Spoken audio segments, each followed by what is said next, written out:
Ang tugatog ng buhay. Kabanata 436. Hindi pa namin nahanap ang mga bangkay nila. Paano ka nakakasigurado na pareho ang iyong mga anak? Namatay. You know what, hayaan mo na lang akong i-break sa iyo. Nakatanggap kami ng ilang impormasyon tungkol sa kanila. Baka hindi pa sila patay. May nakakita kay Mona at Harry sa isang pier sa Michigan. Mayroong dalawang mga posibilidad. Una, maaaring tumakas sila at pupunta sa ibang bansa. Ang isa pang posibilidad ay maaaring mapilitan sila sa ilang pyramid scheme na organisasyon ng isang grupo ng mga manloloko. Mangyaring bigyan lamang kami ng oras upang malutas ang kasong ito. Ibinawling ni Alex ang mga mata sa gilid. Alam niyang hinding-hindi magsisinungaling si Tony tungkol sa ganoong bagay. Kaya ipahiwatig nito na talagang kumilos si Asher sa kanila. Ngunit hindi iyon ang kanyang pangunahing alalahanin. Mas interesado siyang malaman kung sino ang nagpadala ng anonymous na text. Naiisip niya sino kaya ang nasa likod nito. Kasama ni Tony para linawin ang mga bagay-bagay, sa wakas ay kumalma ang dalawang pamilya at malungkot na umuwi. Kung hindi dahil sa sinabi ni Dorothy na ayaw niyang magsampa ng kaso, nakulong sila noong gabing iyon.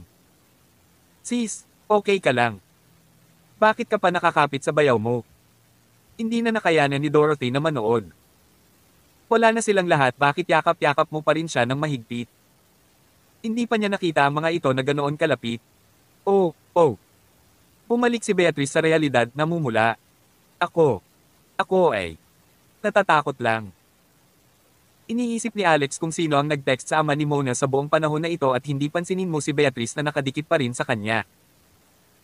Matapos siyang itulak palayo, sinuri niya ang mga pinsala ng tatlong babae. Mabuti na lang at hindi sila masyadong nasugatan. Si Beatrice ang may pinakamasama sa kanilang tatlo na dumudugo ang kanyang ilong at ang kanyang katawan. Natatakpan ng mga pasa, ngunit walang major na nangangailangan ng agarang paggamot. Si Tony ay abala pa rin sa trabaho kaya't siya ay umatras kasama ang kanyang koponan pagkatapos ipaalam kay Anna. Nakatitig si Dorothy kay Anna at hindi maiwasang magduda sa kanya. Bukod sa titulo ni Anna bilang isang opisyal, sapat na ang kanyang katawan at hitsura para maging alerto si Dorothy. Hubby, ito na. Oh, kaibigan. Coleman. Sabi ni Alex. Hindi niya naramdaman na kailangan siyang ipakilala ng maayos. Nilainggan niya si Anna at tinanong, ano ang kailangan mo? Mag-usap tayo sa labas. Sige. Si Alex at Anna ay lumabas ng villa habang ang mga aseks ay nagbubulungan at nakatitig sa kanila. Noong una ay naisip ni Alex na kailangan niya ng tulong sa isang bagay na mahalaga, ngunit ang ginawa niya ay naglabas ng ilang pirasong papel. Hindi ko maintindihan. Ito ang binagong bersyon ng Dragon Toast. Teka, kaya pumunta ka dito para lang dito. Hindi nakaimik si Alex. Mahalaga ito sa akin, okay. Hindi niya maintindihan ang isang bagay sa kabila ng maraming detalye na nakasulat sa papel. Kung hindi niya naisip ang mga ito, hindi siya makakatulog. Ipinatong ni Alex ang palad sa likod niya at pinasok ang daloy ng chi sa katawan niya. Makakatulong ito sa kanya na mas maunawaan. Nagawa niyang tapusin ito sa loob ng 5 minuto. Naramdaman ni Anna na parang may nag-click sa utak niya at napangiti siya. Salamat, ililibre kita ng masasarap na alak balang araw. Sagot ni Alex, I don't do alcohol. Bakit hindi mo ako tulungang hanapin kung sino ang nagpadala ng text kay Ray Wise? Umiling si Anna. Napakahirap niyan. Ang mga tekstong tulad nito ay ipinadala gamit ang pribadong VPN. Halos imposibleng mahanap kung sino ang nasa likod nito, hindi kita matutulungan dito. Isa. Gayunpaman, nagdala pa rin siya ng magandang balita sa kanya. Oh, pero may nakuha ako impormasyon tungkol sa mga ninja. Narinig mo na ba ang tungkol sa sinaunang organisasyon ng Hapon? Kokudo Sashiki. Ito ang logo nila. Kinuha niya ang phone niya at ipinakita sa kanya ang isang picture. Ito ay isang larawan ng isang bola ng apoy. Tumingin si Alex at pinaikit ang mga mata, pakiramdam niya ay nakita niya ito sa kung saan. Kabanata 437. Ilang sandali pa, nagliwanag ang mga mata ni Alex, sa wakas ay naalala niya kung saan niya ito nakita. Nasa study room ito ng kanyang ama. Nakita niya ang logo sa isa sa mga kahon. Hindi niya ito masyadong inisip noon, iniisip na ito ay logo ng ilang brand. Isa pa, minsan lang niya ito nakita at hindi na mauulit. Ano ang kinalaman ni tatay kay Gokudo Sashiki? Maaaring maging bahagi si tatay ng organisasyon. Nabigla si Alex sa kanyang inakala. Talaga bang Japanese ako kung ganoon? Gayunpaman agad niyang inalis ang posibilidad na ito. Ang kanyang ama ay inampon ni Bill mula pa noong siya ay sanggol kaya walang paraan na siya ay sumali sa organisasyong ito. Naramdaman niyang kailangan niyang bumalik sa Rockefeller Manor. Kailangan niyang tingnan kung ang kahon ay nasa study room pa rin ng kanyang ama. May naisip ka ba? Tumanggo si Alex. Nakita ko na ang logo na ito dati. Nagpa siya siyang itago ang mga detalye sa kanyang sarili. Sinabi ni Ana, lahat ng tao sa organisasyon ay may logo na ito na nakatato sa kanilang ibabang likod, kaya normal kung nakita mo ito sa isang lugar. Sige, iyon lang para sa araw na ito. Ikaw. Alam mo na, baka sa susunod. Tila may naalala siya, ngunit ang mga salita ay natigil sa dulo ng kanyang dila. Hindi ito pinansin ni Alex, nagpaalam lang ito sa kanya. Pagbalik sa sex villa, napansin niya ang kislap ng isang figure sa balkonahe na dumula sa kadiliman. Sinabi sa kanya ng matatalas na mata ni Alex na si Beatrice iyon. Akala niya ay nagtago siya ng maayos, hindi niya alam na nahuli na siya ni Alex. Ilang saglit pa, tinawagan ni Claire si Beatrice para bigyan siya ng lecture. Hindi nang ahas si Beatrice na banggitin na siya ay nadroga noong gabing iyon. Kaya naman nagsinungaling lang siya at sinabing nagpunta siya sa isang celebrity event kasama si Mona at ang iba pa at bumalik kaagad pagkatapos kumain kasama sila. Hindi niya alam na agad na nawala sina Mona at Harry. Gayunpaman nakatanggap pa rin siya ng matinding pagsaway mula kay Claire. Isang event. Isang mapahamak na celebrity event. Lord, hindi mo ba magagamit ang utak mo kahit minsan lang? Tignan mo ang ginawa mo ngayon. Pumunta pa sila sa aming lugar at inakusahan ka ng pagpatay. Siya. Nahulog ulit sa sofa. Inawakan ng kanyang ibabang bulugod, pinaikit niya ang kanyang mga mata. Nako. Oh God, ang sakit. Mama, anong meron? Nasaktan ka ba sa pagkahulog? Tanong ni Dorothy. Hindi ko alam. Sobrang sakit. Para akong tinutusok ng libo-libong karayom. Pinaikit ni Alex ang kanyang mga mata at nag-alinlangan. Sa huli, sinabi niya, Nay, tingnan ko, alam ko ang kaunti tungkol sa gamot. Tinulak siya ni Claire palayo. Ano ang alam mo? Pulse asterisk T. Ano ang maaari mong gawin tungkol sa sakit ng likod? Sinusubukan mo bang maustiyahin ako? Nang marinig ni Alex ang kanyang mga sinabi, nag-click sa kanyang dila at umiwas ng tingin. Naisip niya, napansin ko lang na basag ang tailbone mo, kung hindi, hindi kita titigan. Ang baliw mo, akala mo ginagago kita. Mukha ba akong walang laro? Sige, baka hindi talaga. Si Beatrice naman ay sinubukang akitin ng kanyang ina. Mama, tingnan mo lang si Alex. Dapat alam niya kung sinabi niya. Kahit kailan hindi siya nagsinungaling sa atin, di ba? Naulilitong tumingin sa kanya sina Claire at Dorothy. Naalala tuloy ni Dorothy na si Alex ay isang napaka-profesional na masahista ayon sa kanyang huling karanasan. Nay, remember back nung nasa ospital pa ang biyenan ko? Mula noon ay natutunan na ni Alex kung paano magpamasahe. Ang galing niya talaga. Hayaan. Tingnan mo muna siya ngayon.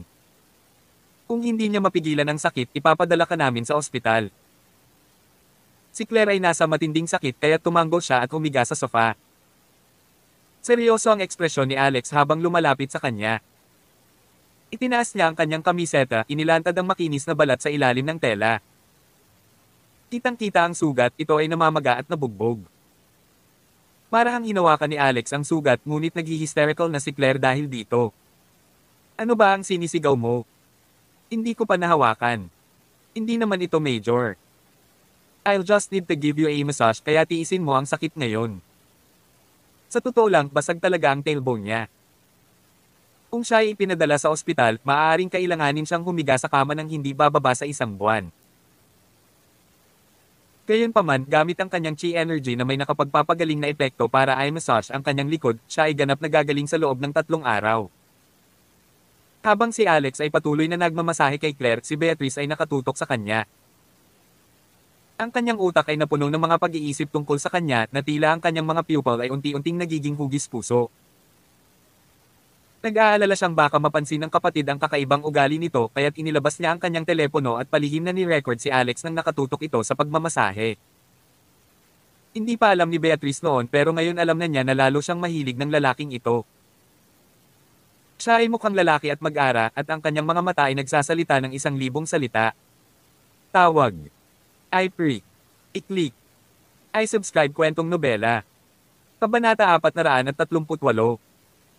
Siya ay napakahusay na manlalaban ngunit itinago niya ito sa lahat.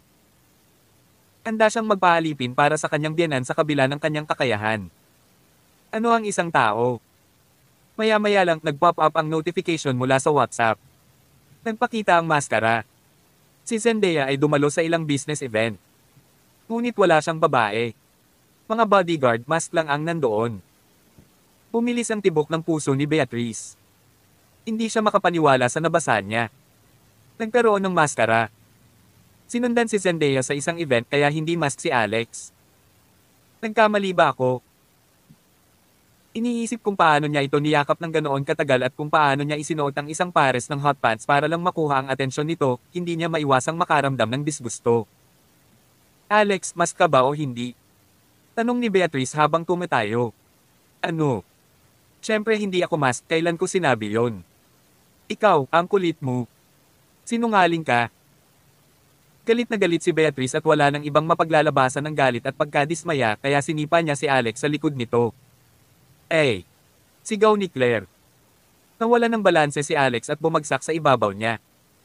Ano bang problema mo, Beatrice Essex? Paano mo nagawang lumipat ng ganoon kabilis? Isipin mo ang sarili mong negosyo kasuklam-suklam na piraso ng She*T. Naguguluhan si Alex. Makalipas ang 10 minuto, nagamit ni Alex ang kanyang chi para tulungang pagalingin ang pinsala ni Claire. Isang mainit na daloy. Nang enerhiyang damaloy sa kanya na nagpapahinga sa kanyang pakiramdam. Sinimulan pa niya. Mahinang umuungol sa sarap. Parang may iba siyang ginagawa. Nagsimulang mamula ang mukha ni Dorothy at nagmamadali siyang umakyat. Nakaramdam din ng awkward si Alex sa sitwasyong ito. Ipinagpatuloy niya ang pagmamasahe sa kanya sa loob ng 1 pang 2 minuto at inimpake ang kanyang mga bag. Pagkatapos umalis sa sex villa, hindi na siya bumalik sa Maple Villa. Sa halip, tumungo siya patungo sa Rockefeller Manor. Sumilip siya sa pag-aaral ng kanyang ama, sinusubukang hanapin ang kahon na may logo na minsan niyang nakita. Maraming puting piraso ng tela ang nakasabit sa mga dingding ng manor ngayon na ginagawa itong nakakatakot. Si Alex ay nakalusot ng medyo madali. Hindi gaanong nagbago ang study room simula nang umalis ang kanyang ama sa mundong ito. Matapos hanapin ang bawat sulok ng silid, hindi niya nakita ang gusto niya o anumang gamit. Ang tanging magagawa niya ay umalis na walang laman. 11:00 na ng gabi nang marating niya ang Maple Villa. Gayunpaman, nabigla siya pagpasok niya. Ramdam na ramdam niya ang pagkulo ng dugo niya sa galit para siyang sisubog na parang bulkan. Isang itim na kabaong ang maayos na inilagay sa sala. Noon, pinadalhan din siya ni Spark ng kabaong pero patay na siya ngayon. Sa pagkakataong ito, may isa pang kabaong at inilagay sa sala. God the asterisk man it. Sino ang gumawa nito? Ipakita ang iyong sarili. Siya ay sumigaw. Gayunpaman, walang tumugon. Gusto niyang durugan ang kabaong. Nang malapit ng dama po ang palad niya sa kabaong, huminto siya at binawi ang chi mula sa kanyang kamay. Naramdaman niyang may umaagos na chi palabas ng kabaong. May tao sa kabaong. Binuksan agad ni Alex ang takip at napagtantong babae pala ito. Nakahiga siya sa loob puno ng dugo at mukhang malapit na siyang malagutan ng hininga. Kabanata 439. Ang babae ay si Michelle na pansamantalang tumutuloy sa kanyang villa. Patuloy siyang pinapagaling ni Alex nitong mga nakaraang araw. Ang kanyang sirang tadyang ay halos gumaling at malaya na rin siyang nakakalakad.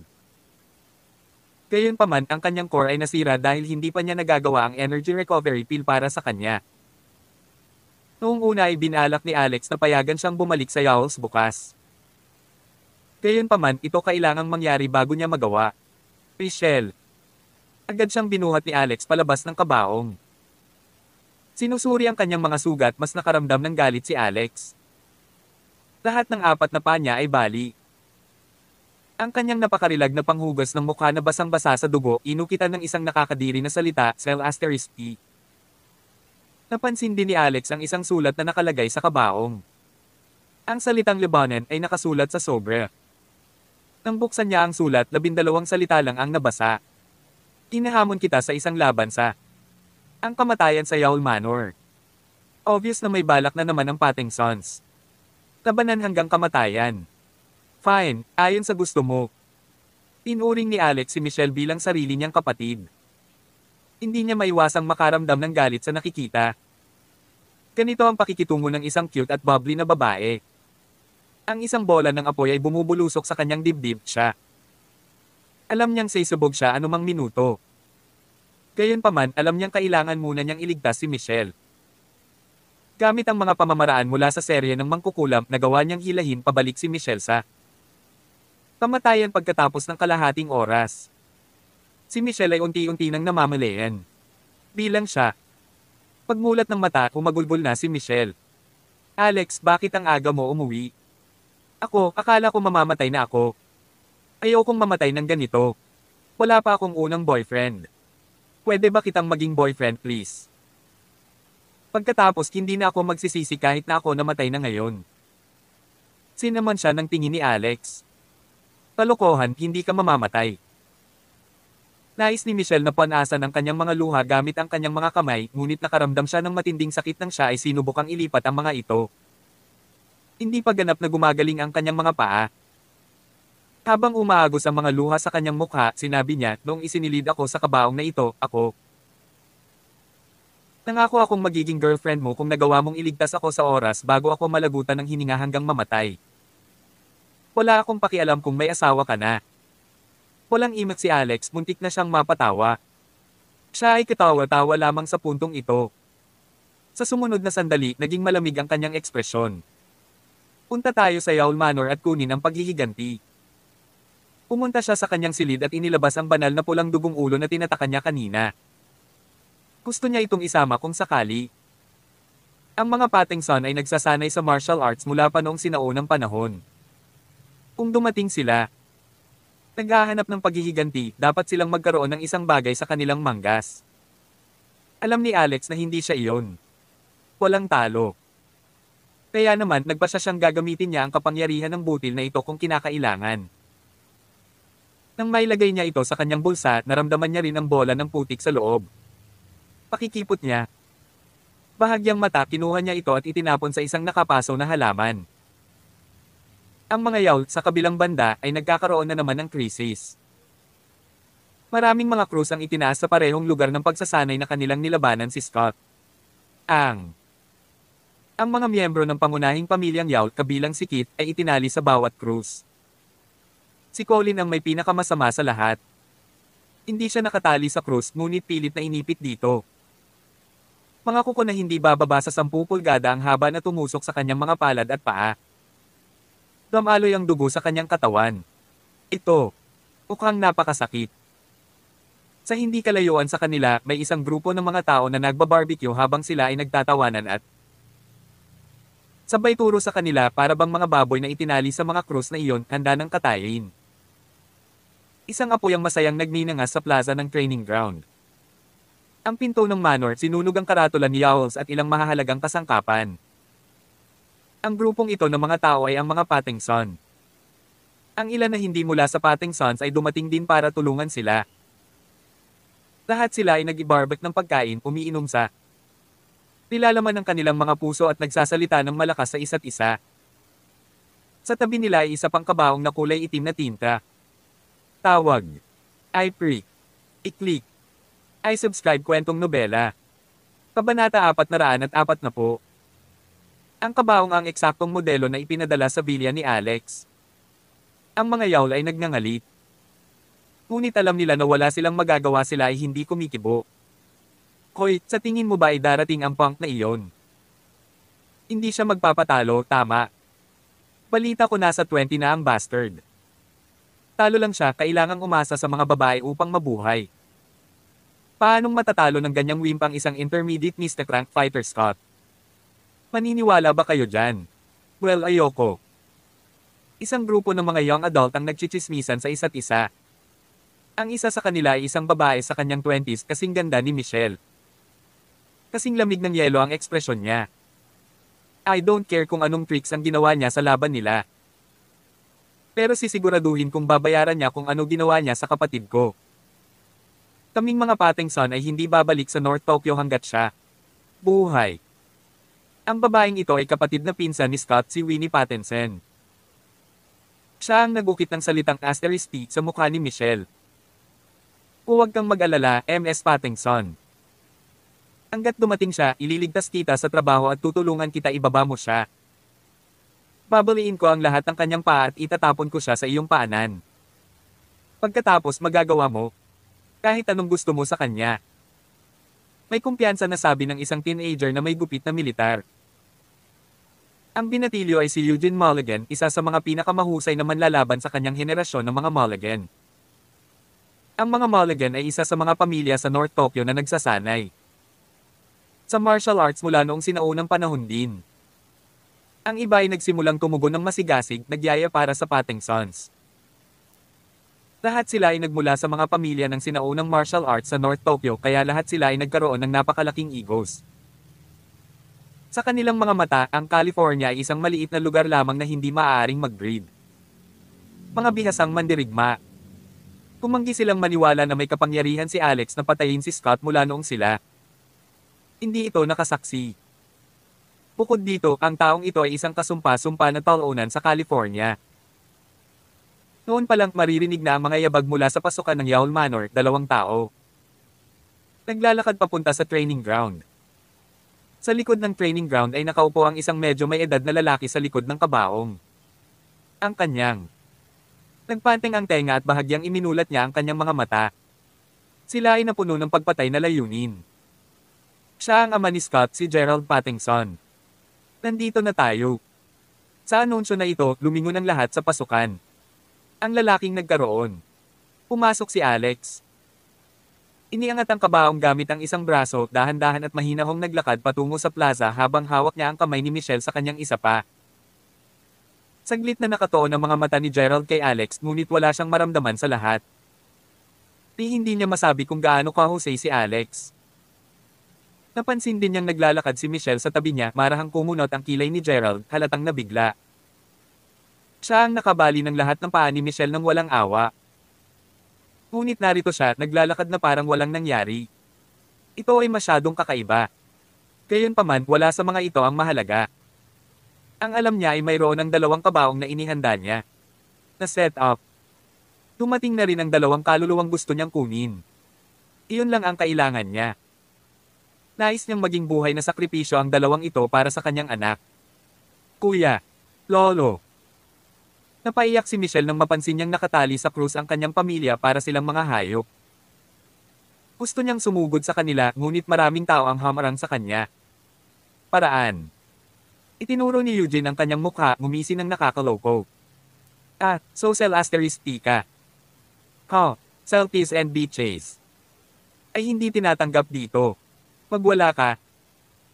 Inilapag ni Alex ang mabigat na kabaong sa lupa na nagpapadala ng bugzo ng alikabok sa hangin.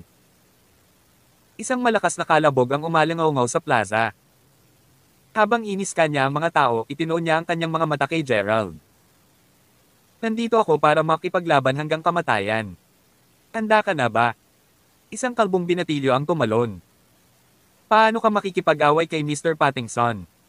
Ipaglalaban kita. Nagtaas ng kilay si Alex. Wala kang kailangan para labanan ako. Kabanata 441. Hawak pa rin ang kamay ni Michelle, sinulyapan ni Alex ang kalbo. Ang kanyang mga mata ay mahigpit. At malamig na parang nyebe sa taglamig. Naisip ng pamilya Pattinson na nambobola lang siya. Ang mga mandirigma ay karaniwang magkakaroon. Napakalakas na aura na nagmumula sa kanilang mga katawan, lalo na sa mga sanay. Highly skilled. Ang mga mandirigma ay may napakalawak na aura na ang bawat bahagyang galaw nila ay nakakatakot. Gayunpaman, wala sa mga katangiang ito si Alex, mukha lang siyang mahina. Scholar, isang mapatla ang balat. Diyos ko, namamatay ako sa kakatawa. How dare you talk to me like that, Wim? Dati, hindi ako sigurado kung pinatay mo talaga si Scott. Ngunit ngayon sigurado akong naglaro ka ng mga trick at pinatay siya sa pamamagitan ng pagdaraya sa laban. Kung nakipag-away ka sa kanya ng patas, hindi ka tatayo kahit isang segundo laban sa kanya. Napakalamig pa rin ng ekspresyon ni Alex. Tapos ka na bang magdaldel? Galit na galit ang kalbo. Idiot ka ba? Sinipa ni Eugene ang kalbo at sinabing bakit mo pa siya kinakausap. Bugbugin mo lang siya pataas. Kung hindi mo magawa, magwala ka. Kaya lang nagtaas ng braso si Alex at hinampas ang kalbo sa ulo, ang mga galaw nito ay kasing bilis ng kidlat. Malakas at malinaw ang sampal, parang may nagpaputok sa plaza. Ang kalbo ay pinadala sa paglipad patungo kay Eugene habang ang kanyang isip ay nablangko at lahat ay nararamdaman parang static, parang nabangga siya sa bullet train. Bumangga ang malaking kalbo niyang ulo. Ang ilong ni Eugene na may napakalakas na impact. Agad na nahati ang tulay ng ilong ni Eugene sa dalawa, ang dugong lumabas sa mga butas ng ilong habang siya naghi-hysterical na sigaw. Natigilan ang lahat. Nagulat din ang mga Pattinson. Galit na pinandilatan ni Winnie si Alex, puno ng puot at paghamak. Gayunpaman siya pa rin ay medyo nabigla. Ang kalbo ay isang kilalang martial artist sa Alaska. Ang kalbo niyang ulo noon. Sinanay na bumuo ng kasing tigas ng bakal. Ngunit ang lalaking ito ay hindi makayanan kahit isang sampal ni Alex. Mabilis nilang naunawaan na hindi si Alex ang talo na inaakala ng lahat. Siya talaga ay isang bihasang manlalaban. Si Gerald naman ay tahimik na nakaupo sa upuan niya nang hindi gumagalaw ng kalamnan. Parang wala siyang kinalaman dito. Hindi nag-react ang mga yawl na nakatali sa mga krus. Sila ay pinahirapan. At muli sa pamamagitan ng Pattinsons, ang kanilang kaisipan lakas ay depleting bawat pagdaan o panggalawa. Kahit na dumating si Alex para iligtas sila, wala pa rin silang pag-asa, alam nila kung gaano kitikot si Gerald. So, pwede ka bang mawala ngayon? Inilibot ni Alex ang kanyang mga mata, halatang inis. Mawala ka. Sigaw ni Eugene habang nakahawak sa ilong niya. Ang sakit na nagtutulak sa kanya pagkabaliw. Siya ang kababalaghan ng pamilyang Mulligan, ngunit ang kanyang tulay sa ilong ay naputol sa kalahati sa California. Kung umabot sa Alaska ang balitang ito, alam niyang magiging katatawanan siya ng stop. Kailangan mo akong labanan kung gusto mong pumasa. Galit na sigaw ni Eugene. Uling itinaas ni Alex ang kanyang braso, sabay hampas ng malakas sa mukha ni Eugene. Ramdam ni Eugene na umiikot ang ulo niya. Tapos hinawakan ni Alex si Eugene sa leeg niya at 3 beses na isinubsob ang mukha sa takip ng kabaong. Bawat bagsak ay may kasamang malakas na kalabog. Ang sirang tulay ng ilong ni Eugene ay ganap na nawasak. Gagawin niya kailangang mamuhay na may silicone nasal implant sa natitirang bahagi ng kanyang buhay. Pumutulo ang dugo mula sa itim na kabaong. Si Alex ay napakalupit at brutal. Lahat mula sa nakababatang henerasyon ng pamilya Pattinson ay natakot habang ang ibang Alaskan fighters ay nakatitig lang sa hindi makapaniwala. Tinabi ni Alex si Eugene gamit ang isang kamay, hindi nagbabago ang malamig niyang ekspresyon. Sino mang iba? Mukhang galit na galit si Winnie habang patuloy na nakatitig kina Alex at Michelle. Sa nagngangalit na mga ngipin, sinabi niya, Brother Neil, mukhang kailangan ka naming tumulong sa pagkapilayan. Itong dalawang kasuklam-suklam na bastos. Wala akong pakialam sa ginagawa mo, pero buhayin mo lang sila. Sapat na para sa kanilang huling hininga. Isang mag-ara na binata ang lumabas sa karamihan na may hawak na pamaypay sa isang kamay. Gayunpaman, hindi ito basta-bastang pamaypay ng kamay, gawa ito sa matigas na bakal upang magamit bilang armas. Tawag. I-prick. I-click. I-subscribe kwentong nobela. Kabanata 442. Napangiti si Neil. Winnie, matutulungan kitang pilayin sila pero kailangan mong mangako sa akin ng isang bagay. Hayaan mong isama kita sa mga sine bukas, ipapareserve ko ang buong bulwagan para sa iyo. Sumagot si Winnie, oo naman. Ito ay isang petsa kung gayon. Tuwang-tuwa si Neil, lumapit siya kay Alex sabay ngiti ng nakakaloko, let me introduce myself, IA sa Alaska. Pinutol siya ni Alex. Hindi na kailangan yan, hindi ako interesado sa mga may kapansanan. Ano ang sinabi mo? Pamatay. Nasaksihan ni Neil kung gaano kalakas sampal ni Alex ang isang tao. Kaya alam niya na kailangan niya. Mag-iingat ka. Isinara ang kanyang hand fan, tinutukan niya ang ulo ni Alex gamit ang sandata. Kung ang pag-atake na ito. Sa pagdaan, magiging brain dead si Alex kahit na hindi siya mamatay dito. Mag-ingat ka, Alex. Napasigaw si Michelle, nag-aalala para sa kaligtasan ni Alex. Itinaas ni Alex ang kanyang braso upang harangin ang pag-atake habang ang bakal na pamaypay ng kamay ay humampes dito. Winnie was grinning wickedly, her eyes filled with scorn. Alam niya kung gaano kalakas ang armas ay. Kahit na ang mga rebar ay baluktot mula sa epekto. Ang paggamit ng sarili niyang katawan para harangin ang pag-atake ay sobrang katangahan. Isang malamig na ngiti ang nakaplaster din sa mukha ni Gerald. Sa sandaling iyon, isang malakas na kalabog ang dumating mula sa sagupaan na parang gawa sa metal ang braso ni Alex. Naaninag ng chi ang pag-atake pabalik sa kamay ni Neil dahilan para mawala ang pagkakahawak nito sa kanya. Pamaypay ng kamay. Lumipad pa atras ang pamaypay at hiniwa ang isa niyang tenga. Napasigaw ang lalaki sa sobrang sakit. Inawakan siya ni Alex sa pulso at hinigpitan ang pagkakahawak. Sa ilang segundo lang, nabali ang buto ng pulso at malapit ng maputol. Bumagsak ang lalaki sa lupa, hindi mapigil ang humagulgol sa sakit. Hindi siya makapaniwalang mababali ni Alex ang kamay niya. Ang kanyang kamay ang ugat ng kanyang martial arts. Kasanayan. Ngayong nasira ito, hindi na siya manlalaban. Hindi siya pinansin ni Alex at sinipa si Neil. Nilainggan niya si Gerald na nakaupo pa rin sa likod ng kabilang kabaong. Ikaw lang ba talaga uupo doon at manunood? Sa tingin ko ang mga taong ito ay basura lamang sa iyo. Pagkatapos hayaan. Pulungan kitang ilabas silang lahat. Marahas na hinampes ni Alex ang takip ng kabaong dahilan para tumalbog ang lahat ng dugo. Binitawan ni Alex si Michelle at itinoon ang kanyang chi, itinaas ang mga patak ng dugo sa hangin.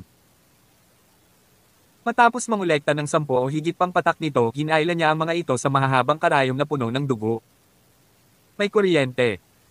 Nagulat si Gerald sa nakita nito habang nanlalaki ang mga mata. Ano yan? Natarante rin ang lahat na para bang tumitingin sila ng magic trick. Ang Ultimate Book of Medicine ay maaaring makapagligtas ng mga buhay, ngunit maaari itong mag-alis sa kanila. Din. Hindi lamang ang mga karayom ng dugo ni Alex ay naglalaman ng electrical chi, mayroon silang kapangyarihan ng mangkukulam na anting-anting din ng doktor. Kahit sinong matamaan ng mga karayom na ito ay parang 1,000. Ang mga langgam ay gumagapang sa loob ng mga ito ay magiging isang labis na pagpapahirap at masakit maranasan. Pumunta ka. Sigaw ni Alex at pinalipad ang mga karayom na parang matuli na bala na tumusok sa katawan ni. Ang mga Pattinson at ang mga dumating upang tulungan sila. Itinutok na rin niya ang isa sa mga karayom kay Gerald. Ang lakas ng loob mong magpakita ng kalokohang trick. Sabi ni Gerald habang dinudurog ng palad ang karayom. Bahagyang natigilan si Alex at napagtanto na si Gerald ay isang peak mystic rank fighter. Sa kabilang banda, si Winnie at ang iba pa ay gumulong-gulong sa lupa, umiiyak sa sakit. Tumalon si Gerald mula sa kanyang upuan, hawak ang isang mahaba at itim na metal na staff.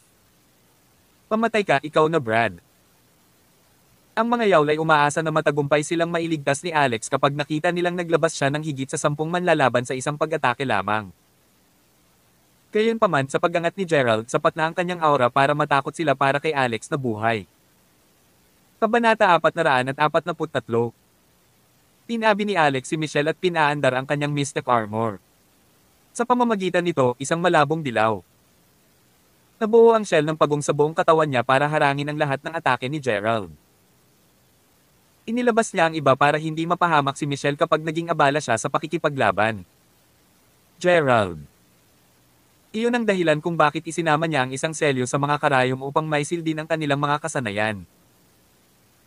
Ang kombinasyon ng mga tauhan ni Gerald at ang kanyang inner force bilang isang peak mystic rank fighter. Pinahintulutan ng kanyang chi na bumuo ng kakaibang pagbabago sa atmosfera. Ang kanyang mga galaw ay naging bilang. Kasing bilis ng kidlat, tila hindi makatao ang mga ito. Ang mga yawl ay nakaramdam ng kawalang pag-asa at kawalan ng pag-asa sa sandaling makita nila kung gaano kalakas ang kanyang pag-atake ay magiging. Tumigil sa pagiyak ang ibang mga Pattinson habang nakatutok ang mga mata sa dalawa, tumanggi kumurap. Bihirang makakita ng pag-atake ng peak Mystic Rank Fighter kaya wala sa kanila ang gustong makaligtaan pangalawa sa labanang ito. Bukod dito kinasusuklaman nila ang lakas ng loob ni Alex, talagang umaasa na makita siyang mamatay. Sa ilalim ng mga tauhan ni Gerald. Bam! Isang malakas na kalabog ang umalingaw sa plaza habang umaagos ang chi ni Gerald na parang isang malaking alon. Tumalikod na si Michelle, hindi na naglakas loob na panoorin pa ito. Bumagsak ang kanyang mga luha. Ang pisngi niya habang sumisigaw sa takot. Gaya ng inaakala ng lahat na namatay na si Alex sa brutal na pag-ataking ito, sumigaw siya at pumorma isang mas makapal na patong ng baluti sa paligid ng kanyang katawan. Inarang niya ang pag-atake gamit lamang ang kanyang katawan. Ang lebrilyo na sahig ay nabasag sa ilalim ng kanyang mga paa na bumubuo ng isang malaking hukay sa paligid niya. Ano? Nagulat ang lahat, hindi sila makapaniwala sa kanilang mga mata. Marami ang nagsimulang kuskusin ang kanilang mga mata gamit ang kanilang mga kamay, nag-aalala na sila ay naghahalusinate. Gusto ring kuskusin ng mga yawl ang kanilang mga mata, ngunit sila ay kasalukuyang nakatali at pinaghihigpitan. Nagulat si Gerald nang makaramdam siya ng goosebump sa buong katawan niya. Ito ay kakaiba. Ibinigay niya ang lahat sa pag-ataking ito. Kahit naharangan ito ng isang Earth Rank Fighter pag-atake sa kanilang katawan, siya ay may tiwala na siya ay hindi bababa sa isang buto o dalawa. Paano kayang harangin ng taong ito ang aking pag-atake ng perpekto sa kabila ng walang anumang mga kasanayan? Iyon lang ba ang mayroon ka? Kumalon si Alex mula sa hukay, na puno ang kanyang mga mata pagpapas siya. Hindi inaasahan ni Alex na magiging ganito kalakas ang Mystic Armor sa depensa. Siya ay orihinal. Akala niya ay hindi niya magagawa ang tama, ngunit naisip niya na ito ay hindi makamundong lakas dahil ito ay isang bagay na ibinigay sa kanya ng kanyang ninuno. Ito ay hindi nakakagulat na siya. Hindi kailangan ng anumang paraan ng pag-atake. Ang buong depensa, Turtle Shell Armor. Napaka-interesante. Tingnan natin kung ilan mga pag-atake na maaari mong gawin pagkatapos. Bumaba ka aking Golden Celestial Staff. Pahinga, pahinga, pahinga. Huling umatake si Gerald, ibinaba ang kanyang mga tauhan kay Alex, multiple mga panahong parang bagyo.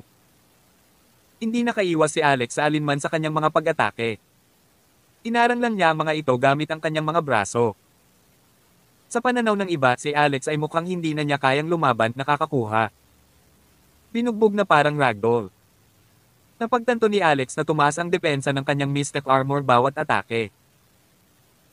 Sa una, naramdaman niya ang epekto ng pag-atake at medyo masakit pa rin ito sa kanya sa wakas.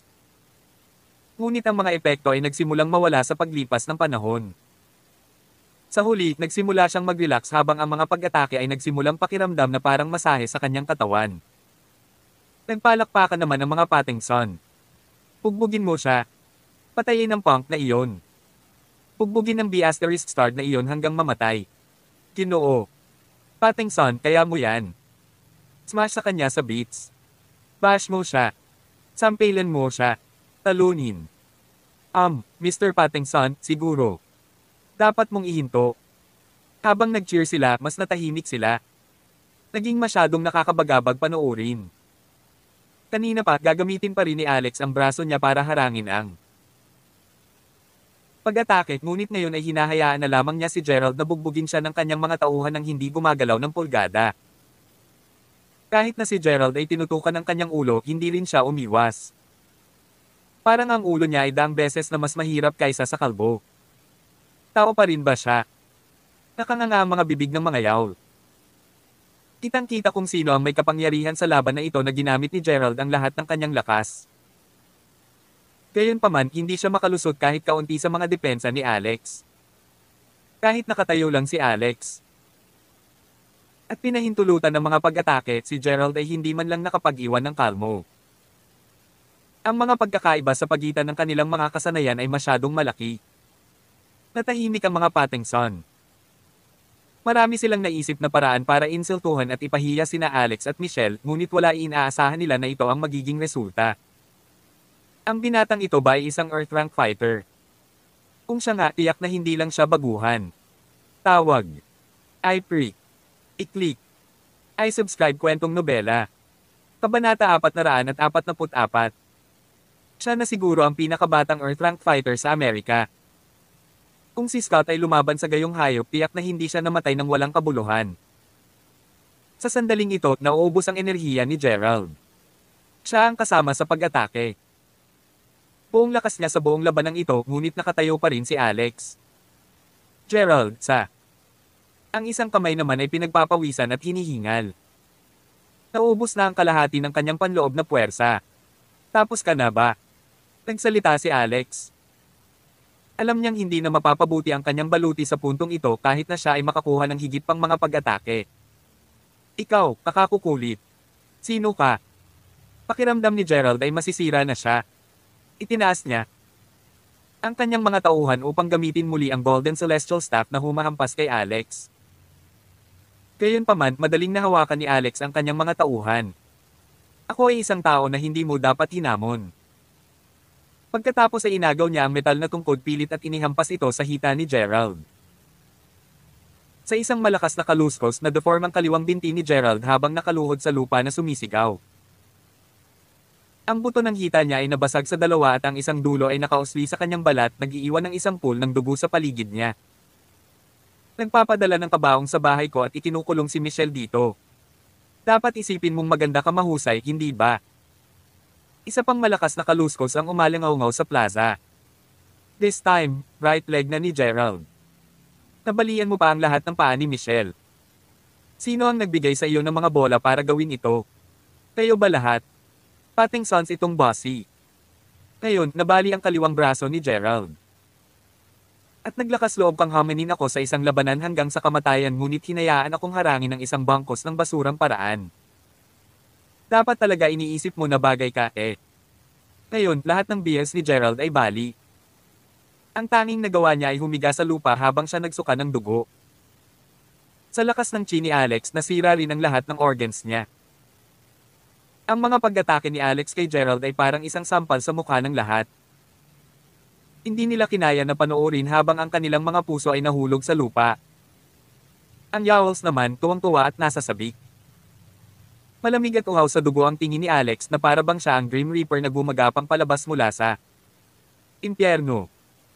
Pagkatapos ay dahan-dahan niyang inilipat ang black metal staff sa noo ni Gerald. Lahat ay napabuntong hininga nang makita ito. Nagulat si Gerald, pakiramdam niya ay aatakihin siya sa puso. Umiling-iling. Masigla, sinabi niya, hindi, huwag mangyaring huwag mo akong patayin, pakiusap. Mangyaring huwag. Kahit sino ay matatakot mamatay, lalo na ang pit mystic rank fighters tulad ni Gerald. Siya ay takot sa kamatayan higit sa anupaman. Mahinahong sinabi ni Alex, bigyan mo ako ng dahilan para hindi ka patayin.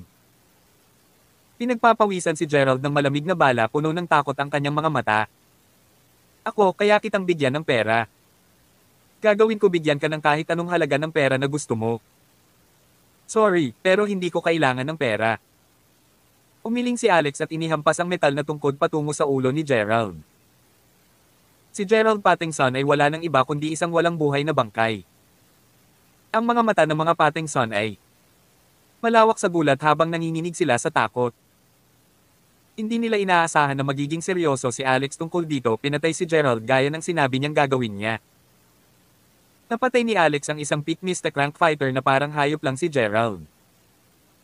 Ang mga nakababatang Pattinson ay natakot nang makaramdam sila ng lamig sa kanilang bulugod. Lahat ng iba na dumating upang tumulong ay nagsisisi sa kanilang mga desisyon sa buhay, sa wakas ay napagtanto na sila. Hindi dapat nasangkot dito. Paano tayo magkakaroon ng pagkakataon na talunin ang isang taong pumatay kay Scott gamit ang isa suntok? Talagang nag-F*** up kami this time na offend ang isang Earth rank fighter. Nanatiling kalmado si Alex. Noong una ay ayaw niyang pumatay ng sino man dito, ngunit alam niya na mayroon siya. Para gumawa ng pahayag. Nakasakay sila sa Maple Villa ngayon. Paano na bukas? Pupunta rin ba sila sa Essex Villa mamaya? Alam niyang kailangan niyang maglagay ng takot sa kanilang mga puso upang pigilan silang subukan ng anumang bagay siya ulit. Marahan niyang inangat ang ulo. So sino ang nagukit ng mga salita mukha ni Michelle? Labas. Natigilan si Winnie, namutla ang mukha. Napatras din ng ilang hakbang ang iba na iwan ang nakapirming Winnie na nanginginig na may takot. Kabanata 445. Siya iyon. Iniukit niya ang mga salitang iyon sa aking mukha. Tinitigan ni Michelle si Winnie, gustong mag-higanti.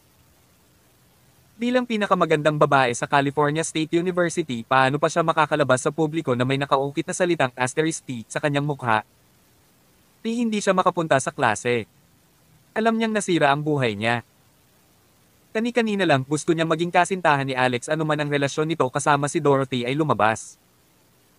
Gayunpaman, ngayong sira na ang mukha niya. Paano ko siya naging girlfriend ng ganito? Habang pinag-iisipan niya iyon, mas lalo niyang kinaiinisan si Winnie.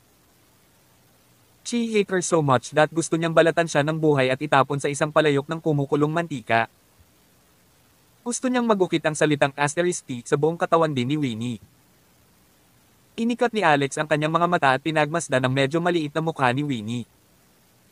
Mahinahon niyang sinabi, patayin mo sarili mo. Ano? Namutla ang mukha ni Winnie at hindi niya mapigil ang kiligin. Kung alam niyang kalaban niya ang isang halimaw na tulad ni Alex, hindi na siya sasama ang unang lugar, pabayaan ang pag-ukit ng kasuklam-suklam na salita sa mukha ni Michelle. Siya ay nagsimulang magsisi sa lahat ng kanyang mga aksyon. Nakaluhod sa lupa, nagmakaawa si Winnie. Pakiusap, huwag mo akong patayin. Mangyaring hayaan. Mabuhay ako. Gagawin ko ang lahat basta bitawan mo lang ako. Pwede kitang maging girlfriend, kaya kung maging sayo alipin, kaya kung maging di-asterisk mo. Lahat ay nakatingin sa kanya na parang hindi makapaniwala. Bagamat hindi si Winnie ang pinakamagandang babae sa Alaska, ang kanyang kagandahan ay nagpaganda pa rin sa kanya sikat sa estado. Marami ang tumingin sa kanya bilang isang diyosa. Ngunit ngayon ay handa na siyang magpaalipin palayo para kay Alex at hayaan siyang gawin ang anumang bagay sa kanya. Kahit na ang pag-iisip lamang nito ay labis. Ikinagalit ng karamihan ng tao. Si Eugene lalo na't napuno ng selos at galit. Gayunpaman, hindi siya naglakas loob na magsabi ng A. Salita, hindi man lang siya naglakas loob na magpakita ng anumang galit sa kanyang mukha. Umiling si Alex at tumanggi. Alipin. Hindi ka karapat-dapat na maging alipin ko. Patayin sarili mo at hahayaan ko ang iba.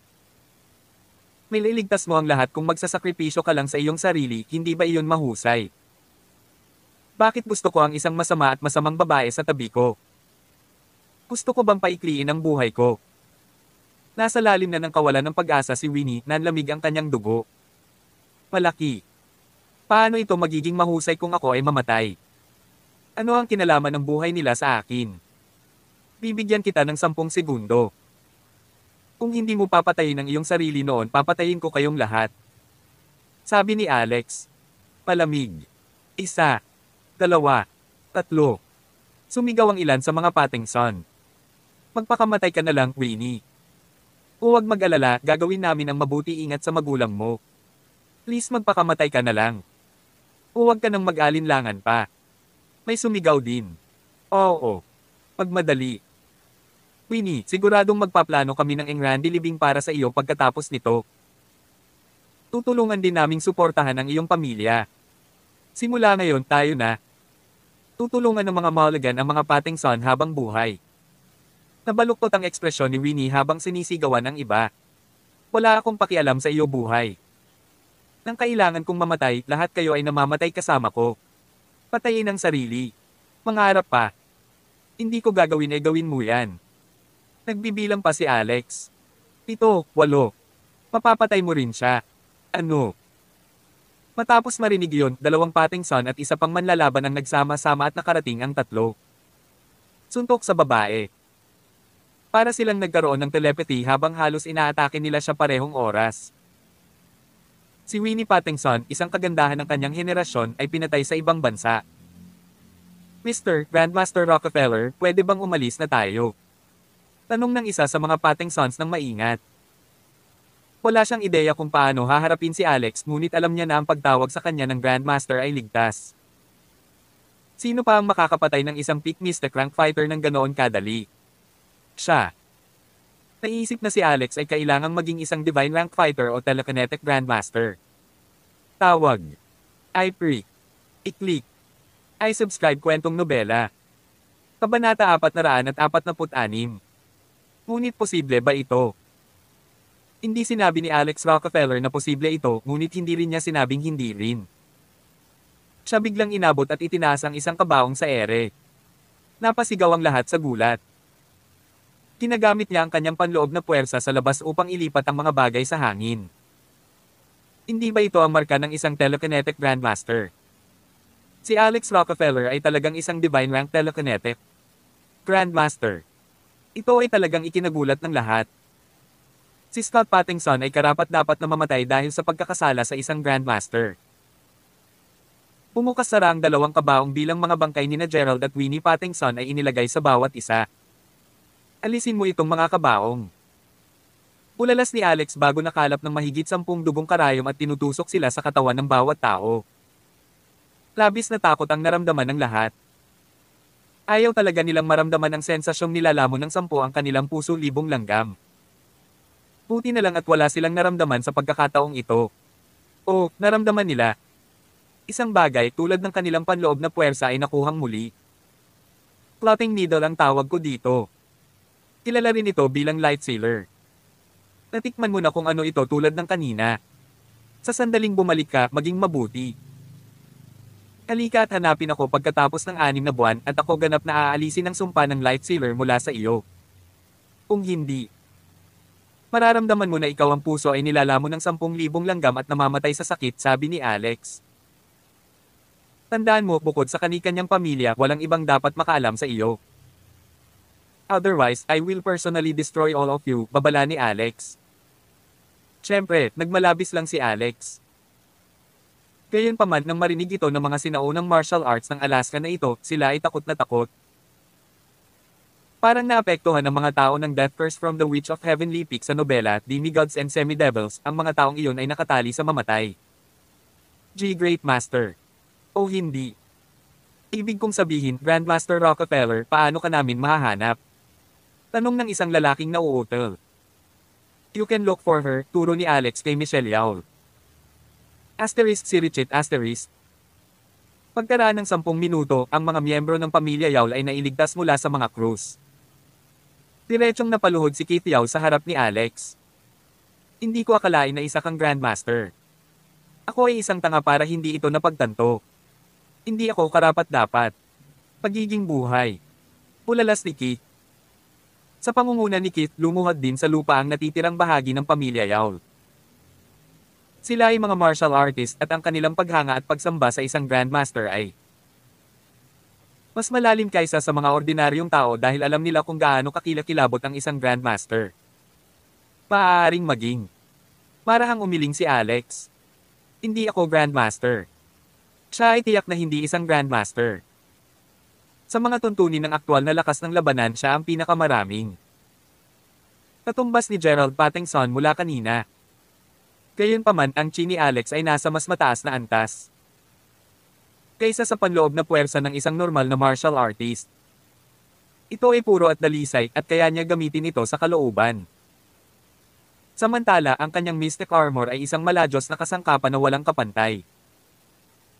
Sa makatuwid, mula sa pananaw ng iba, ang paraan ng paggamit niya ng kanyang panloob na puwersa sa labas ay nagbigay ng impresyon na siya ay isang Grandmaster. Anyway, a Grandmaster isn't all that great, sinadyang sabi ni Alex nang hindi maalis-alis. Ang iyong mga kasanayan sa medikal ay mahusay at mayroon kang maladyos na mga kakayahan sa martial art. Sa hinaharap, kung may kailangan man, handa akong tumalon sa mga hope para sa iyo kahit na ano kung gaano ito kahirap, sabi ni Keith. Tayo. Ayaw kong ipakita ang kakayahan ko. Tandaan na itago ang sikretong ito para sa akin. Bilang karagdagan, gumawa ako ng isang listahan ng mga halamang gamot. Subukan ang iyong makakaya upang tipunin ang mga ito. Makakatulong ako sa pagpapanumbalik ng kakayahan ni Michelle. Sa katunayan, posibleng maging posible para sa kanya na makamit ang Grandmaster. Kinabukasan, sabi ni Alex. Talaga? Tanong ni Keith. Bakit ako magsisinungaling sa iyo?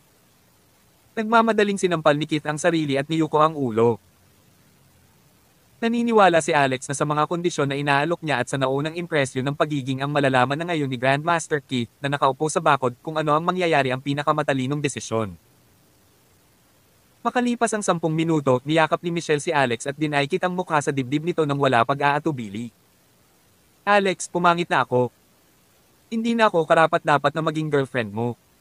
Sigaw niya nakakalungkot.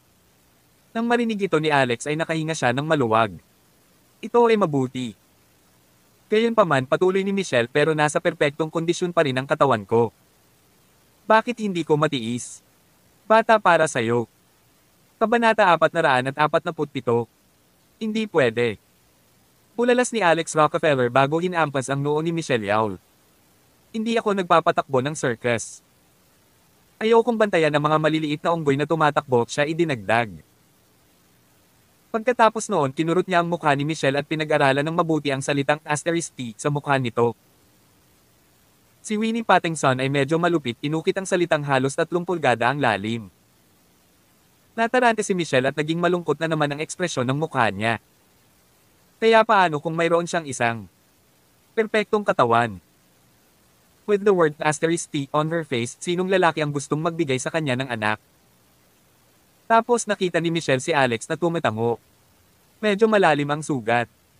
Aabutin ito ng ilang oras upang mabawi. Sa ngayon kailangan mong magsuot ng maskara kapag may nakilala kang ibang tao. Gagawa ako. Isa pang listahan ng mga halamang gamot.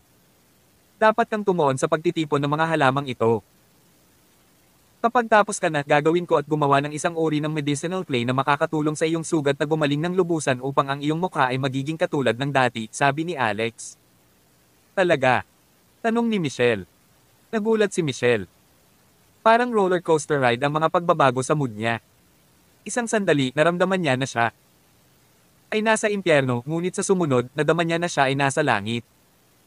Tumango si Alex. Oo. Iyan ay mahusay. Pwede kitang maging girlfriend ulit. Hindi. Hindi ako interesado sa mga bata, sabi ni Alex. Ipinatong ni Michelle ang kanyang mga kamay sa kanyang balakang at nontog si Alex. Paano ako ay bata? Ang mga ito ay mas malaki kaysa sa iyong asawa. Natarante si Alex at umalis sa lugar ng pamilya Yaul. Asterisk si Richard asterisk. Sa lugar ng pamilya Paddington sa Alaska. Ang pinuno ng pamilya Paddington, si Nathan Paddington, naabot na ang ranggo ng Earth sa kanyang paglilinang ng martial arts. Ito rin ang pangunahing dahilan kung bakit nagkaroon ng mahalagang papel ang pamilya Paddington sa lugar sa sinaunang pamayanan ng martial arts ng Alaska. Isang dalubhasa sa daigdig ay isang napakabihirang pag-iral. Sa isang suntok lang, masisira ni Nathan ang ginto at bakal. Siya ay maaari pang basagin ang isang bakal na plato sa isang sipa.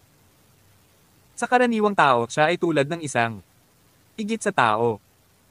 Gayunpaman, nagkaroon ng gap sa pamana na ito sa mga inapo ng pamilya Paddington. Sa mga anak ni Nathan, si Gerald Paddington ang may pinakamataas na ranggo sa martial arts. Gerald ay nasa peak mystic na ranggo at malapit nang makapasok sa susunod na ranggo.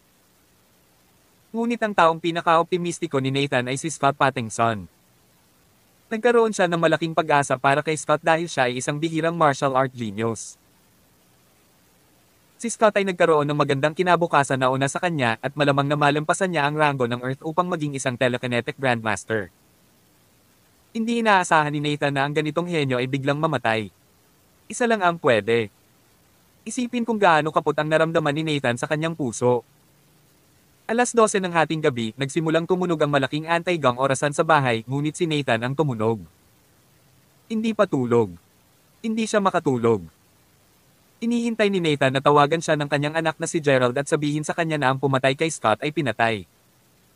Sa wakas ay tumunog ang telepono. Hindi ito ang numero ni Gerald.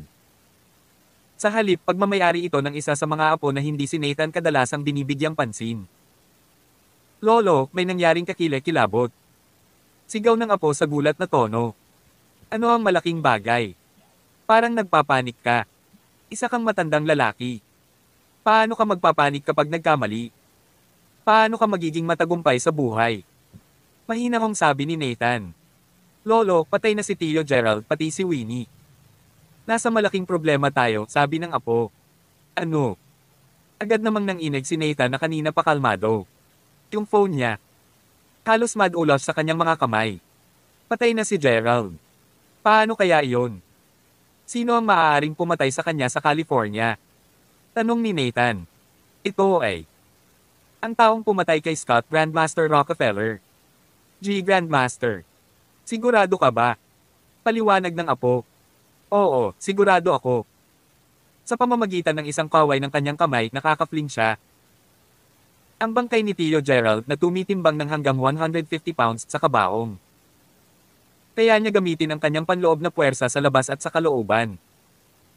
Siguradong isa siyang telekinetic grandmaster. Siya. Baka ang pinakabatang grandmaster sa Amerika. Nang marinig ito ni Nathan, bumagsak siya sa lupa. Hindi man lang siya nag-react kung kailan nahulog ang phone niya. Isang martial arts grandmaster. Hindi kayang insultuhan ng isang tao ang isang grandmaster. Kung nangyari iyon, tiyak na mamamatay ang isa. Paanong hindi mamatay si Gerald kapag naghatid siya ng kabaong sa isang grandmaster? Si Nathan noon. Natatakot na ang buong pamilya Pattinson ay makaranas ng galit ng isa. Papatayin silang lahat. Agad na kinuha ulit ni Nathan ang phone. Ano ang sinabi niya? Sabihin mo sa akin kung ano ang eksaktong nangyari ngayon, sabi ni Nathan. Ang tawag sa telepono na ito ay tumagal ng 20 minuto. Sa pagtatapos nito, naramdaman ni Nathan na parang tumanda siya ng 10 taon sa loob ng maikling panahon ng oras. Tawag. I-prick. I-click. I-subscribe kwentong nobela. Kabanata 448. Maaaring kalimutan ni Nathan Pattinson ang tungkol sa paghihiganti. Pagkaraang pumikit ng matagal, kinausap niya ang apo sa telepono. Paglalakbay. Bumalik sa Alaska ngayong gabi. Bukas personal akong pupunta sa California para humingi ng tawad siya, sabi ni Nathan. Ano? Napatulala ang apo. Pinatay ang anak at apo ni Nathan pero gusto pa rin niyang humingi ng tawad kay Alex Rockefeller. Kahit sino ay mahihirapang paniwalaan. Samantala, bumalik si Alex sa Maple Villa. Pagbuka ng bibig niya ay tumalsik siya. Out ng isang subo ng coagulated dugo. Noong nag-away si Alex kay Gerald Pattinson kanina, tumayo siya at hindi gumagalaw at mukhang hindi makalusot si Gerald sa kanyang depensa. Gayunpaman sa aktwal na katotohanan. Nasaktan si Alex sa unang pag-atake. Si Alex ay hindi isang tunay na grandmaster. Sa kabutihang palad, agad na naprotektahan ng regenerative chi mula sa force ang panloob ni Alex. Organ at mabilis na naibalik ang kanyang katawan.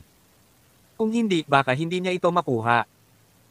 Sa pagtatapos, umunlad ang Mystic Armor ayon sa sitwasyon at sumulong. Karagdagang. Kaya naman nakahinga ng maluwag si Alex. Nang maglaon upang magmukhang makapangyarihan, ginamit pa ni Alex ang chi upang manipulahin ang mga bagay sa kalawakan at pinalala nito ang kanyang mga sugat.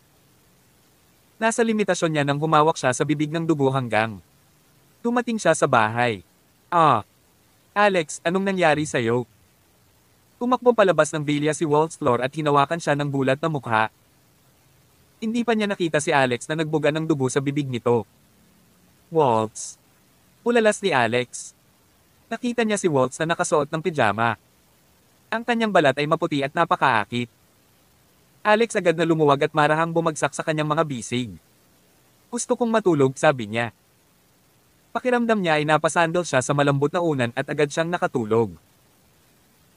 Kinabukasan nang magising si Alex, natagpuan niya ang kanyang sarili sa mga bisig ng isang magandang babae. Tumangala siya at napagtanto niyang siya si Waltz. Nagulat naman agad si Alex.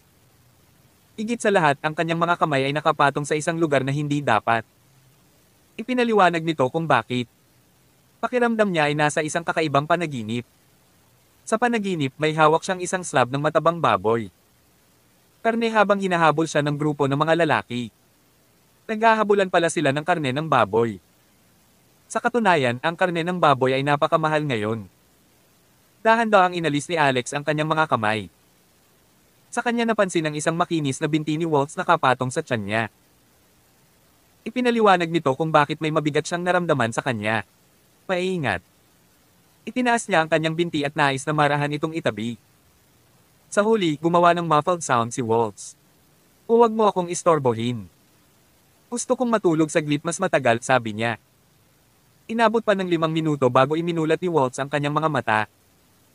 Tumingin siya kay Alex nang may ngiti sa kanyang mukha. Alex, gusto mo? Ano ang gusto ko? Natigilan si Alex. Sa sumunod na segundo, napagtanto ni Alex ang ibig niyang sabihin at agad na nakaramdam ng hiya. Hindi ako. Walang lakas. Medyo nag-alala ako kanina. Pag-isipan mo. Halos 1 taon na kayong kasal pero virgin pa ang asawa mo. Walang maniniwala sa iyo kung sasabihin mo sa kanila na makapangyarihan ka. Inilayo ni Alex ang paa niya. Bakit dito ka natutulog? Ikaw ang nagsabi na gusto mong matulog. Ikaw ang aking senior. Hindi ako maglalakas loob suwayin mo ang sinabi mo. Pagkatapos ay iniba niya ang paksa. Ano ba talaga ang nangyari kagabi? Nagbuga ka ng dugo mula sa iyong bibig. Binigyan mo ako ng takot. Buti na lang at naging okay kapag katapos ng ilang sandali. Maliwanag si Waltz ay umuwi ng gabing-gabi at hindi niya nalaman ang tungkol sa insidente may kaugnayan sa mga kabaong. Maliit na bagay. Marahil ay nagsanay ako ng kaunti at nasaktan ng kaunti ang aking sarili. Magiging maayos ako. Pagkalabas ng dugo, sabi ni Alex. Naturally, hindi siya pinaniwalaan ni Waltz. Grabe ang punit ng shirt ni Alex kagabi. Gayunpaman dahil tumanggi si Alex na sabihin sa kanya, hindi niya ginawa. Ituloy pa. Sa sandaling ito, sila ay nasa iisang kama at nakasuot ng napakanipis na damit. Nagsimula itong maramdaman. Napakabilis ng init. Inawakan ni Waltz ang baba ni Alex. Alex, gusto mo bang? Nagkasalungat ang iniisip ni Alex. Ang desisyon ay napakahirap gawin. Sa sandaling iyon, malakas na itinulak ang pinto at pumasok ang isang babae sa silid. Nang makita niya silang dalawa sa kama, napatulala siya. Kabanata 449. Kayong dalawa. Paano kayo? Ang mga mata ng babae ay dilat at ang kanyang mukha ay mapatla. She looked as if meron nakita ang pinaka nakakatakot na bagay sa mundo. Parehong natigilan sina Alex Rockefeller at Waltz Floor at tumibok ang kanilang puso. Pareho silang martial art expert. Dapat ay naramdaman nila ang isang tao. Diskarte. Ngunit ang problema ay ang taong nagpakita ay isa ring martial art. Dalubhasa. Parang nahihiya si Alex. Ate, bakit ka? Biglang bumalik. Ang babae ay walang iba kundi si Maya Howards. Maya was his adoptive sister na nasa intermediate royal rank na sa kanyang silver frost cultivation. Sinadya noon ni Maya na bigyan ng surpresa si Alex. Kaya naman sinasadya niya gumawa ng kaunting ingay nang bumalik siya sa pamamagitan ng pagtiptoe sa paligid. Siya pala ang isa na sa halip ay nabigla. Si Maya at Brittany Rockefeller ay masipag sa Michigan sa pagbuo ng mga bagong produkto upang ihanda ang kanilang pag-atake laban sa grupong Rockefeller. Sinong mag-aakalang gagawin ni Alex? Nasa bahay na nakikipaglokohan kay Walt sa kama. Sa pamamagitan nito, ibig sabihin ba ay nagpasyakang talikuran si Dorothy? Galit na tanong ni Maya. Ako. Hindi kami. Nauutal na sabi ni Alex. Sa sandaling iyon, biglang tumalon si Waltz mula sa kama at tumawa. Tumalabas na ang unang asawa ay bumalik at siya ay nagpapahayag ng kanyang selos kaagad. Iyan ba? Kailangan. Inawakan ni Waltz si Maya, hinubad ang mga saplot at inihagis sa kama. Waltz, anong ginagawa mo? Walang laban si Maya kay Waltz. Pilit siyang idiniin ni Waltz sa katawan ni Alex habang siya natatawa. Pagkatapos ng kaunting tawanan at tawanan, himalang nawala ang galit sa puso ni Maya. At lahat ng ito ay dahil sa saloobin ni Waltz na hindi nilalayo na panatilihin si Alex para sa kanyang sarili. Bagamat hindi malinaw na ipinaliwanag ni Waltz ang mga bagay at naisip pa rin ni Maya na silang dalawa nakipagtalik. Talagang naramdaman ni Maya na parang may nabitiwan siya sa kanyang puso dahil sa anong nangyari. Sa orihinal, si Dorothy Essex ang naging dahilan upang maikulong ni Maya ang ilang nararamdaman ng puso niya. Sa huli, tinulungan siya ni Waltz na i-unlock ang mga damdaming ito. Huling nabuhay ang puso ni Maya. Kailangang magtungo ni Waltz sa 1,000 miles para magtrabaho. Pagkatapos maglinis ng sarili siya, nagtungo palabas. Bago umalis si Waltz, hindi niya nakalimutang kulitin sina Alex at Maya. Maya, Alex, papunta na ako. Palabas. Mangyaring huwag mag-atubiling gawin ang gusto mo. Babalik lang ako sa gabi. Gusto mo ba kukuha ako ng mga gamit sa pagpaplano ng pamilya mula sa tindahan? Pag wala. Kinuha ni Maya ang isang vase at ibinato kay Waltz. Dahan-dahang ibinaba ni Waltz ang kanyang paa at sinalo ng mahigpit ang vase na may magarbong pitik sa hangin kanina. Nauubusan na. Kinurot ni Maya ang earlobe ni Alex. Wala kang kahihiyan. Ate, hindi ko ginawa, agrabyado na sabi ni Alex. Hindi ka pa rin ba aamin? Kinurot mo ako ng sobrang sakit kaya ngayon lang. About that, bakit hindi mo sinabi sa akin na babalik ka? Paano pumapasok ang mga bagay sa Michigan? Dahil business ang pinag-uusapan nila, binitawan ni Maya ang tenga niya at nagpaliwanag. Pareho. Out na ang mga produkto. Nakuha din namin ang produksyon, kasiguruhan sa kalidad at patent mga sertipiko. Ang mga produkto ay tatama sa merkado kaagad. Higit pa riyan, kami rin ay nagtatag ng isang bagong kumpanya na tinatawag na Lush Cosmetics sa Michigan. Gayunpaman, nagnanais na iwanan ang gitna at mababang mga merkado sa ngayon. Ang aming pangunahing focus ay ang upper class, kabilang ang mga tulad ng royalty at sikat na modelo. Makakakuha kami ng tulong mula sa ang Bell Blossom ni Hailey para makakuha ng agarang kasikatan. Nakatuon noon si Maya sa marketing habang si Brittany naman ay nag-iisang naka-bounty acne cream sa Rockefeller Group na nagkakahalaga ng $300 bilyong. Sa dalawang ito, kababaihan na nagtutulungan, tiyak na sila ay isang puwersa na dapat isaalang-alang. Sa katunayan, ang mga resulta ay mas malaki kaysa sa inaasahan. Malinaw na ipinaliwanag ni Maya ang lahat, ngunit napatulala si Alex. Paano ang bilis mong kumilos? Tanong ni Alex. Mga 10 araw pa lang. Sa katunayan, bumalik lang si Alex sa California sa murang halaga higit sa 5 araw at talagang marami na silang nagawa. Kami ay nasa isang mahigpit na schedule. Siyempre, kailangan nating magmadali. Kung hindi, kung Rockefeller. Ang grupo ay hindi bumaba pagkatapos ng 3 buwan, si nanay ang magiging katatawanan. Mabilis kami dahil mabilis din kaming gumastos ng pera. Naubos na namin ang kalahati ng nag-budget ng $50 milyong. Gumastos kami ng humigit kumulang $10 milyong para lang makalusot sa kritikal na yugto lamang. Sa tingin mo, paano pa tayo ganito kabilis? Sabi ni Maya. Bahagyang tumango si Alex. Alam na alam niya kung paano mapabilis ng pera ang mga bagay-bagay. Halimbawa, ang normal na proseso ng pagpaparehistro ng trademark ay maaaring hindi natapos sa loob ng 1 buwan, ngunit nagawa nila ito. Tawag. I-pre. I-click. I-subscribe kwentong nobela. Kabanata 450. Sa pera, lahat ay magagawa sa loob ng 1 oras. Nagbalik ako kasama ang ilan sa mga produkto upang ipakita kay Hailey sa pagkakataong ito, sabi ni Maya Howards. Tapos nag-roll eyes si Maya. Napagod ako sa pagmamaneho ng ganito kaga. Umaga at kinailangan kong umuwi sa sobrang takot. Napangiti si Alex Rockefeller. Ate, nahirapan kang magtrabaho. Hayaan mong bigyan kita ng isang masahe. Nung magkasama sila, alam na ni Maya na magaling magbigay si Alex. Mga masahe. Napakagaan ng pakiramdam niya sa tuwing minamasahe siya nito. Agad na hinubad ni Maya ang kanyang sapatos. Imasahe mo ang paa ko. Masakit sila. Hindi mo man lang sila hinuhugasan. Siguradong mabaho sila, di ba? Pero sa totoo lang, hindi talaga sila mabaho. Sa katunayan, kakaibang bango ang amoy ng paa ni Maya. May natural na bango si Maya sa kanyang katawan. Wala pang ibang katulad niya. Para sa hindi malamang dahilan, kahit si Alex ay hindi matukoy kung ano ang sanhi nito sa kabila ng pagkakaroon nito. Mahusay na medikal na kasanayan at kaalaman. Ikuha mo ako ng tubig.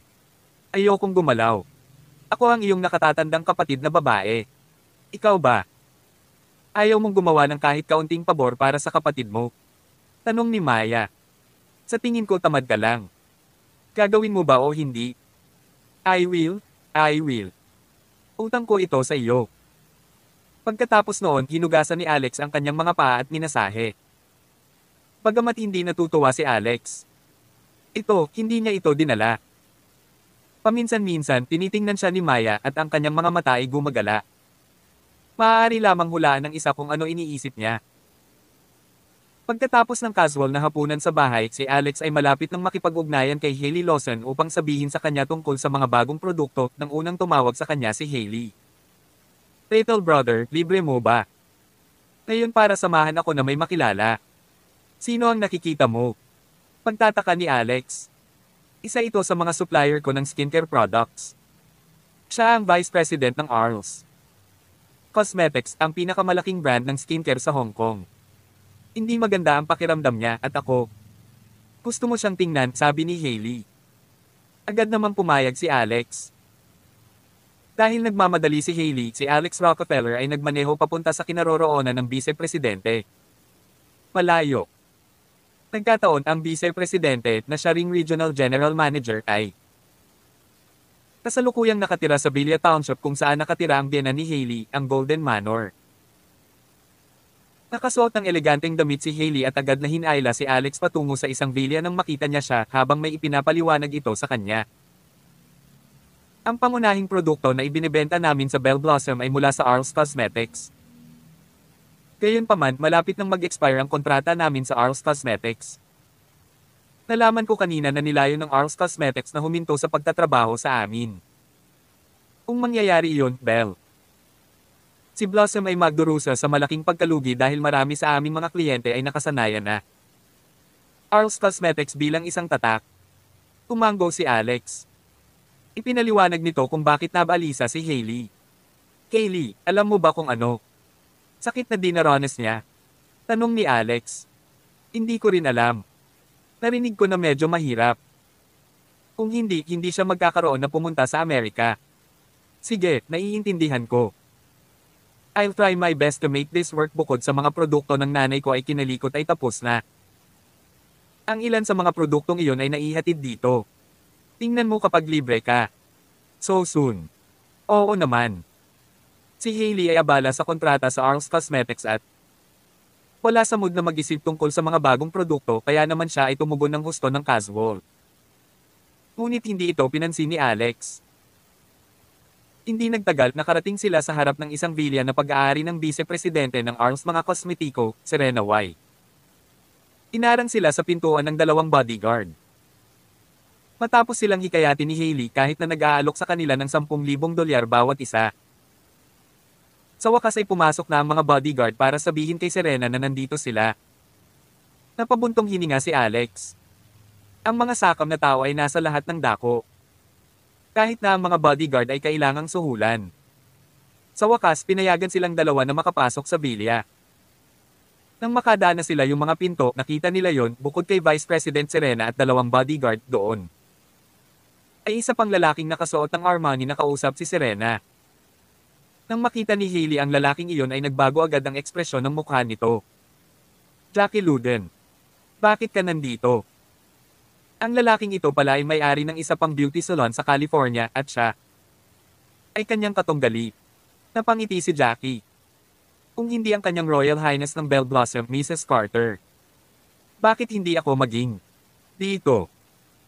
Gayunpaman, natatakot ako na nasayang mo ang iyong oras sa pagpunta dito.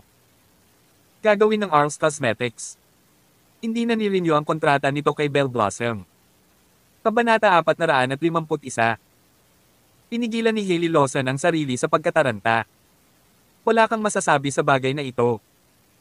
Si Jackie Luden ay talagang may kaugnayan sa ilang mga paraan kay Hailey.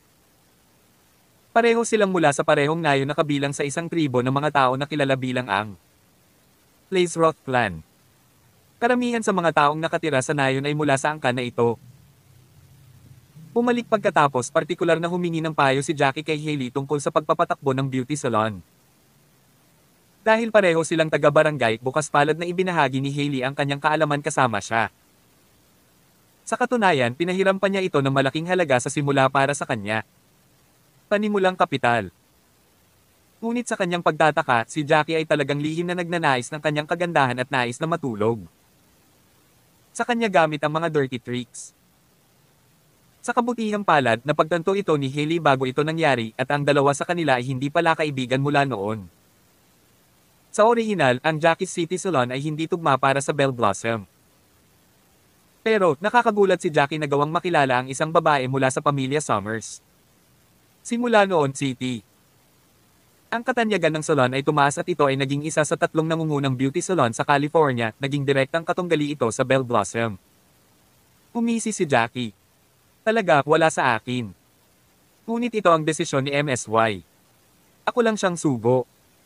Kung hindi ka naniniwala sa akin, maaari mong tanungin si MSY mismo. Bago pa makapagtanong si Hailey, malamig na nagsalita si Serena Y. MS. Lawson, hiniling kong sumama ka.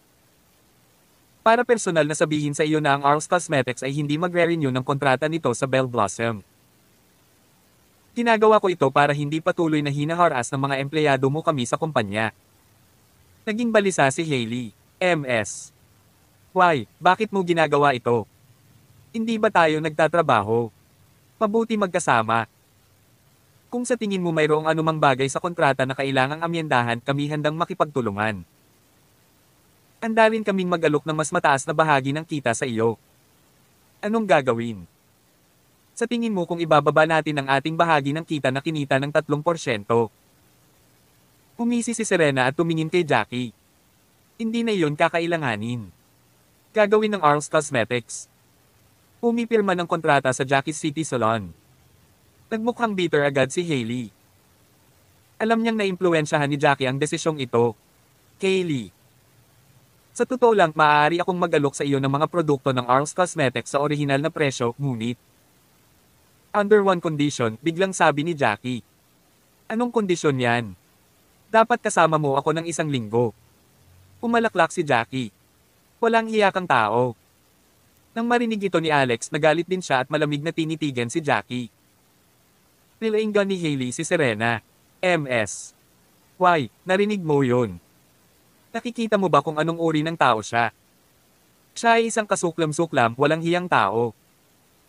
Siya pa nga ang may lakas ng loob na magsabi ng ganyan bagay sa harap mo. I'm sure makikita mo kung gaano kasama ang ugali niya. Nagtatrabaho sa ganyan. Sisirain lang ng isang tao ang branding ng Arls Cosmetics. Sa hindi inaasahan, malamig na tumawa lang si Serena. Tapos ka na bang magsalita? Kung ikaw pakiusap, umalis ka na. Kailangan kong pag-usapan ng ilang detalye ng ating partnership ni Mr. Luden. Ikaw, gusto talaga ni Hailey na tumalikod at umalis, ngunit kailangan niyang patuloy na subukan para sa kanya. Beauty Salon. MS. Why, itabi natin ang usapang negosyo. Alam kong nasa California ka sa pagkakataong ito higit sa lahat dahil naghahanap ka ng medikal na paggamot. Nagkataon ang aking maliit. Kapatid, eto ang isang milagrong doktor. Bakit hindi mo siya hayaang tumingin? Nagsimulang tumawa ng malakas si Jackie. Yung nakababatang kapatid mo. Hailey, kailan ka pa nagkaroon ng nakababatang kapatid? Bakit hindi ko nalaman ang tungkol dito? Hindi ko akalain na nanganak ang nanay mo ng isa pang anak, di ba? Natatakot ako. Baka ito ang gigolo mo. Siya ba? Sok. Akala ko. Puro ka babae pero regular cell asterisk ka lang pala. Dahil ba kay Mr. Wala kay Carter ang kailangan para mapasaya ka? Kaya ba may hinahanap ka? Sinong mas magaling sa kama? Wham! Sinampal ng malakas si Jackie nang matapos itong magsalita. Ang sampal na ito ay para sa pagiging walang galang, malamig na sabi ni Alex. Hindi akalain ni Jackie na maglalakas loob si Alex na suntukin siya dito kaya natigilan siya. Pagkatapos noon ay muli siyang sinampal ni Alex. This time, mas mahirap pa. Nagsimulang damyugo ang ilong ni Jackie. Ang sampal na ito ay para sa pang-insulto kay Hailey, dagdag ni Alex. Matapos sampelan ng 2 beses, agad na nagalit si Jackie. You piece of she asterisk T. Paano ka naglakas ng loob mong saktan ako? Wham! Tawag. I pre. I-click. I subscribe kwentong nobela. Kabanata 452. Sinampal muli ni Alex Rockefeller si Jackie Luden. Sa pagkakataong ito, nawalan ng malaking bahagi si Jackie ng ngipin. Malamig ang tingin ni Alex. Maniwala ka sa akin kapag sinabi ko ito. Hindi lang ako ang may lakas ng loob na tamaan. Ikaw, ngunit mayroon din akong lakas ng loob na patayin ka. Ikaw, gustong lumaban ni Jackie, ngunit agad siyang natakot sa lamig ni Alex. Tumingin at talagang hindi na siya ng ahas na magsalita. Gayunpaman, walang makapagpapawi ng apoy ng galit sa kanyang puso. Ito ay kabalbalan. Galit na sigaw ni Serena Y. Ito ang aking bahay. Hindi ka pinapayagan para tamaan ang mga tao sa bahay ko. Labas. Napatingin si Alex kay Serena. Talagang natuklasan niya ang problema ni Serena sa sandaling dumating siya. Sigurado ka bang gusto mo akong umalis? Sa totoo lang masasabi ko sa iyo na ang iyong karamdaman ay medyo seryoso. Mayroon ka lamang 7 araw upang mabuhay.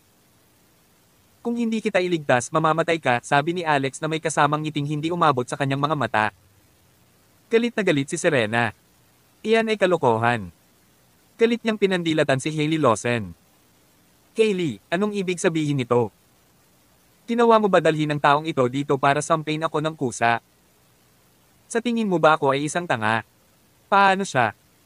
Karapat-dapat bang tawaging miracle doctor?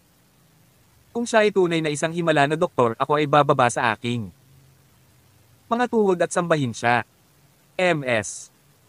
Why, he really is an amazing miracle doctor, walang magawang sabi ni Hailey. Lumabas ka ngayon din.